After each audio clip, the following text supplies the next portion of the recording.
जय हिंद दोस्तों, मेरा नाम है अनिरुद्ध और मैं आप सभी का वेलकम करता हूं करियर विल आईएएस पर। दोस्तों, आज से 4 साल पहले रुपी की इंटरनेशनलाइजेशन को लेकर हमारी आरबीआई के द्वारा जो अभियान को शुरू किया गया था, जो एक तरीके से बीज बोया गया था, उस पर्टिकुलर बीज के अब हमें फ्रूट्स मिलना शुरू हो चुके हैं।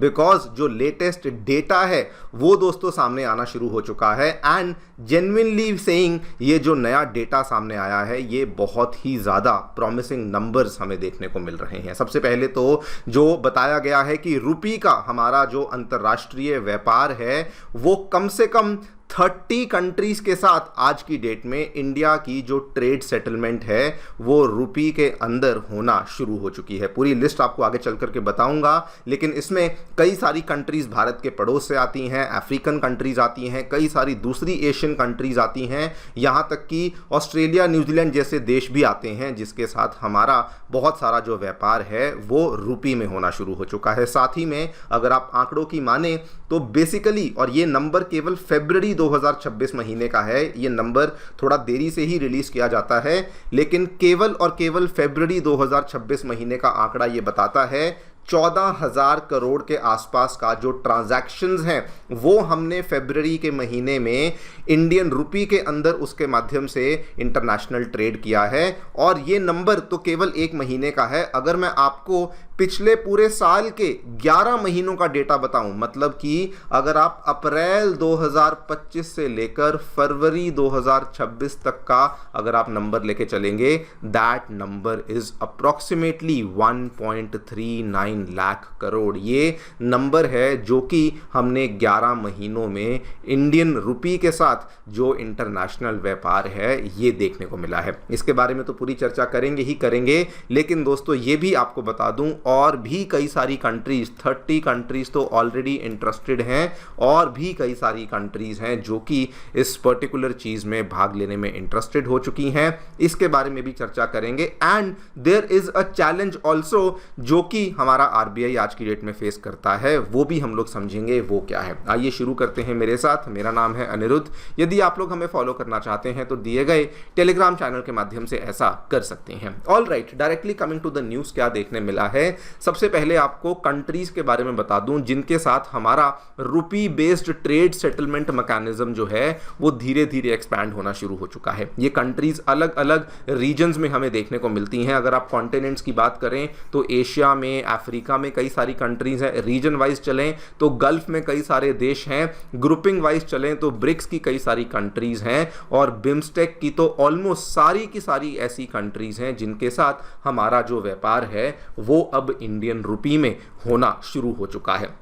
आप यहाँ पे अगर मैं आपको कुछ कंट्रीज के नाम लेके बताना चाहूँ, 2023-24 में पिछले 2-3 सालों में ही हमने देखा आरबीआई के द्वारा यूएई, इंडोनेशिया, मालदीव्स के साथ कॉन्ट्रैक्ट्स और फ्रेमवर्क्स को एस्टैब्लिश किया गया था so that cross border transactions local currencies में हो सकें। 2022 में आप देखिए दोस्तों, श्रीलंका के साथ हमने इसको साइन किया था और उसके पहले भूटान और नेपाल के साथ हम लोग पहले से ही इस तरह के एग्रीमेंट्स को साइन कर चुके थे। इसके अलावा और कंट्रीज की लिस्ट देखिए, जर्मनी है, इजराइल है, मलेशिया है, न्यूजीलैंड है, ओमान है, रशिया है, सिंगापुर है और यूके जैसे देश हैं जिनके साथ ऑलरेडी हमारा जो व्यापार है वो रुपी के अंदर अब जो क्रॉस बॉर्डर ट्रांजैक्शंस हैं वो बेसिकली सेटल हो रही हैं। Before we talk about the data and इसके क्या फायदे हैं, मैं सबसे पहले यहाँ पे आरबीआई का दोस्तों प्रेस करना चाहूँगा।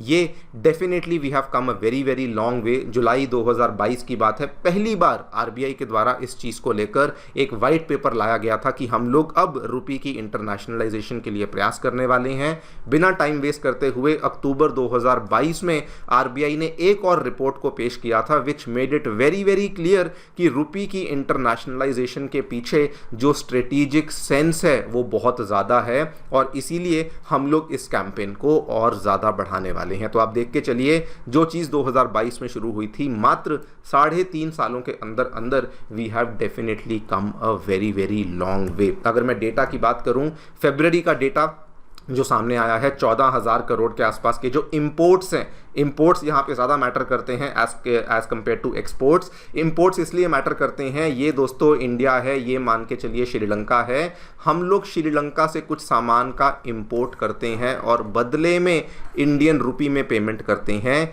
उसी चीज़ का ज़्यादा मायने है कि हम लोग इंडियन रुपी में पेमेंट कर पा रहे हैं। और 14,000 करोड़ के केवल और केवल इंपोर्ट्स हैं जो कि फरवरी के महीने में हमने सेटल किए थे। जनवरी में ये 11,000 करोड़ के आसपास का आंकड़ा था और फरवरी में आप देखिए सडनली हमें 3,000 करोड़ का जंप देखने को मिला था। और इसमें भी अगर मैं पिछले पूरे साल का जो अगर मैं नंबर लेके चलूं, जो कि मान के चलिए कि अप्रॉक्सीमेटली अप्रैल 2025 से लेकर के फरवरी 2026 तक का अगर मैं आंकड़ा लेके चलूं, वो नंबर्स यहाँ पे बताते हैं फर्स्ट 11 मंथ्स के आसपास 1.39 lakh crore worth of imports जो हैं उनको रुपी में सेटल किया गया है। अगर आप यही वाले 11 महीनों का उसके पिछले साल का आंकड़ा लेके चलें, मतलब कि अप्रैल 2024 से लेकर फरवरी 2025 तक, तो वहाँ पर जो नंबर था वो 96,000 करोड़ के आसपास का था। और ये एब्सोल्यूट नंबर से ज़्यादा परसेंटेज मैटर करती है। 45% का हमें सडन जंप देखने को मिला था, जो कि अगेन बहुत ही बड़ी बात है। मतलब कि जो पिछला वित्तीय वर्ष बीता है उसमें हमें बहुत ज़्यादा उछाल देखने को मिला है। ये होता कैसे है वो भी आपको बता देता हूँ, हालांकि मैं पहले इसको कई सारी वीडियोज़ में बता चुका हूँ।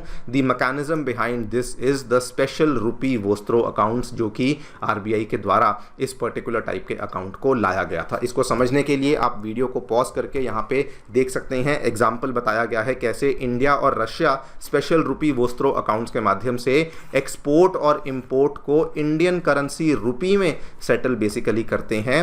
लेकिन आइडिया बहुत ही सिंपल है।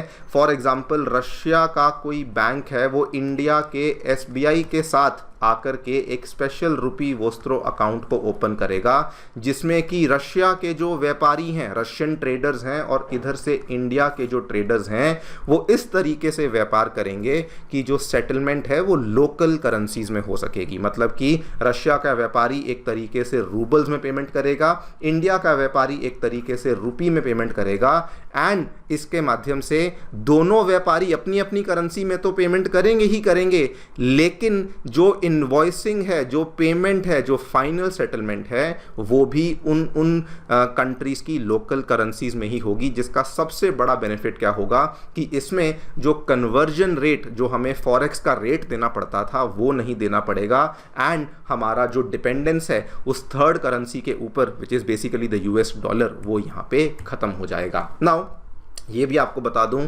स्पेशल रुपी वोस्त्रो अकाउंट्स को एस्टैब्लिश करना आसान था, लेकिन उस पर्टिकुलर वोस्त्रो अकाउंट्स के थ्रू व्यापार करवाना इतना आसान नहीं था।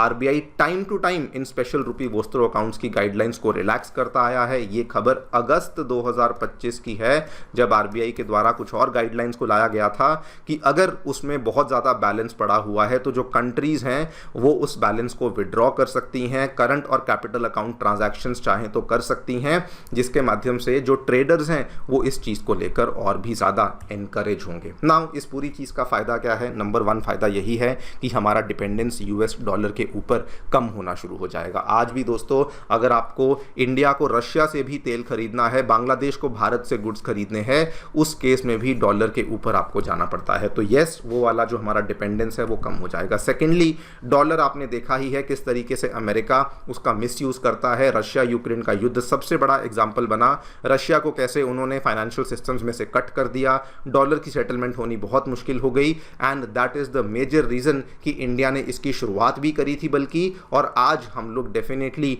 वहां पे उसके ऊपर निर्भर करना कम भी कर रहे हैं। फाइनली इसका सबसे बड़ा बेनिफिट ये भी होगा, इंडियन बिजनेसेस के लिए जो कॉस्ट है वो कम हो जाएगी, बिकॉज कन्वर्जन फीस नहीं देनी पड़ेगी, इंटरमीडियरी बैंकिंग कॉस्ट नहीं देने पड़ेंगे। आप सोचिए, केवल एक US डॉलर में ट्रांजैक्शन करने के लिए आपने भी अगर कभी कोई पेमेंट को रिसीव किया होगा, यू विल रियलाइज कि छोटा मोटा फीस वो लोग काट लेते हैं, और वो जो छोटा मोटा फीस होता है जो कि 1% से भी कम होता है, समटाइम्स इट इज़ जस्ट 0.1-0.2%, लेकिन वो पूरी दुनिया भर से वो 0.1-0.2% लेते हैं। तो इमेजिन करिए वो कितना ज़्यादा पैसा केवल कन्वर्जन फीस के नाम पर ही ले रहे हैं। और इसका एक और एडेड बेनिफिट जो कि आपको कहीं पर भी देखने को नहीं मिलेगा, इंडिया की गवर्नमेंट को भी इसके बाद अपनी जो फॉरेक्स को मेंटेन करने का जो इतना बड़ा चैलेंज रहता है वो भी कम हो जाएगा, बिकॉज जब हमारी ट्रांजैक्शंस ही इंडियन रुपी में होंगी तो हम लोग फॉरेक्स को उतना ज़्यादा हमें मेंटेन करने की आवश्यकता होगी ही नहीं। लेकिन दोस्तों